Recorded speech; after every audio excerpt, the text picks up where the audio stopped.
I'm very happy to be here with Finance Director Wendy Badgett and Budget Officer Vlad Steere. Thank you so much for being here. We're going to talk about the budget. Pretty exciting stuff. Thank you for having us. Absolutely. We're excited to talk about it with you. You know, this is a long process. It definitely is. When does this start, Wendy? Well, the budget process actually starts for staff in March of every year. As soon as the audit's over, the budget process starts. It goes on for several months. We involve all of our departments in discussing their revenues, their expenses for the upcoming year, the forecast that they can provide to us. We have budget sessions with council, and finally the budget is adopted in September of each year. So it's more than half the year It that you're definitely working is more on the than, budget. The budget process actually is about 9 months of each year. There's two components of our budget.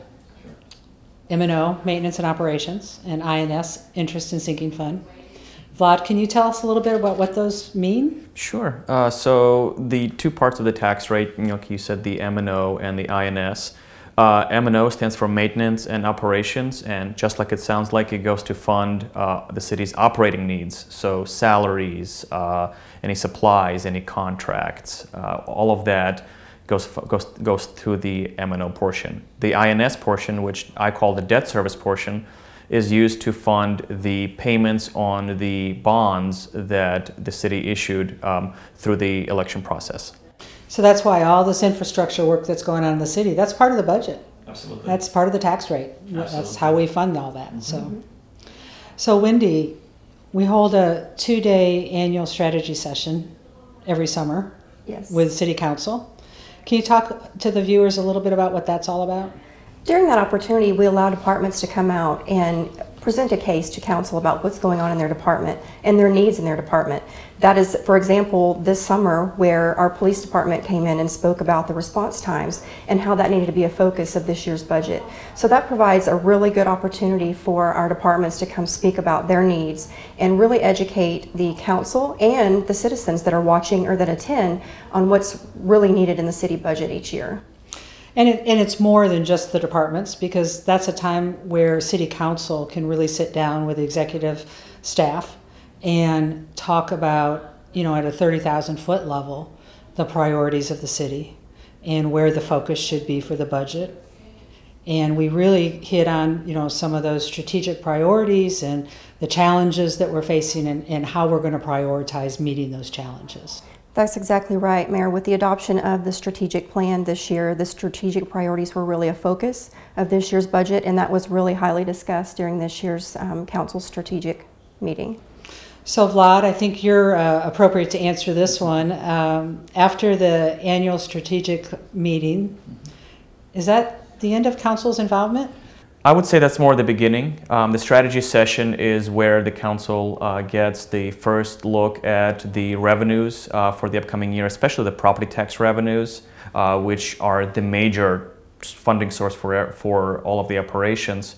And then after the city manager's proposed budget is submitted to council in August, that's when really the in-depth analysis starts. That's when council starts looking through the budget and asking staff questions, upon which is followed by 2 fairly long budget work sessions where the most important aspects of the budgets are discussed in detail between council and staff, departmental staff, finance staff, to really help everybody understand how the budget was formulated and what's in the budget, and most importantly, what's not in the budget. So Vlad, we had some declining revenue sources this year. Yeah, that was a little bit challenging. Can you talk about those a little bit? Sure. After the state legislature completed, they passed Senate Bill 1152, which changed the way that some of the providers push forth on their franchise fees. And that impact was about $110,000 on an annual basis to the city. Now this year, for fiscal year 2020, we lucked out a little bit because since it starts in January, we get the first quarter. We get 25% of that. But starting in fiscal year 2021, that revenue stream will decline by, we estimate, about $110,000. On top of that, it never rains but it pours. We had a major contributor to sales tax move their operations out of the city, which really limited the available revenues. Now, some of that, of course, was offset by growth from our remaining tax base. However, it was still definitely felt in the budget process. And that business that moved their purchasing operations out of the city, we lost about 10% of our sales tax revenue. Right. And so that impacted this budget, this fiscal year 2020 budget for the first time. Right. So those were a couple of the challenges that we had. We also had some increased revenue sources. Which one of you wants to talk just a little bit about that, property tax-wise? So property tax-wise, we had a little bit less than 10% growth in our valuations. We had a good bit of new construction, which also really helped us. And with that, we definitely see that in the next few years, with the Sapphire Bay coming online and with Bayside continue growing, we'll continue seeing that new construction. So we're seeing some growth in that. Another really good revenue source that we've seen is our interest earnings. With the market doing better and the interest rates increasing from where they were after the recession, we're starting to see increased revenue earnings for the city, as well as from the city getting more involved and actively investing more of its cash.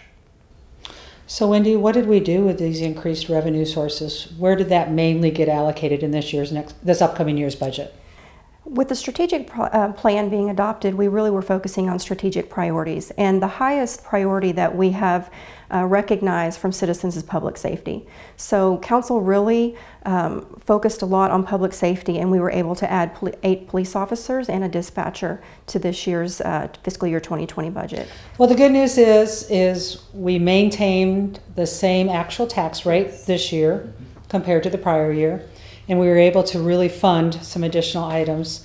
2 years ago, we had a 1-cent tax rate decrease. Last year, we had a 2-cent actual tax rate decrease. We were able to maintain our rate this year. We didn't increase it, we didn't decrease it. You know, City Council really felt like it was important to allocate those dollars to public safety. So I think I'll conclude with, I think, something that was very near and dear to your heart, Vlad. We were able to keep into the budget a new budget tool that I think is real important. Just talk a little bit about that. Sure.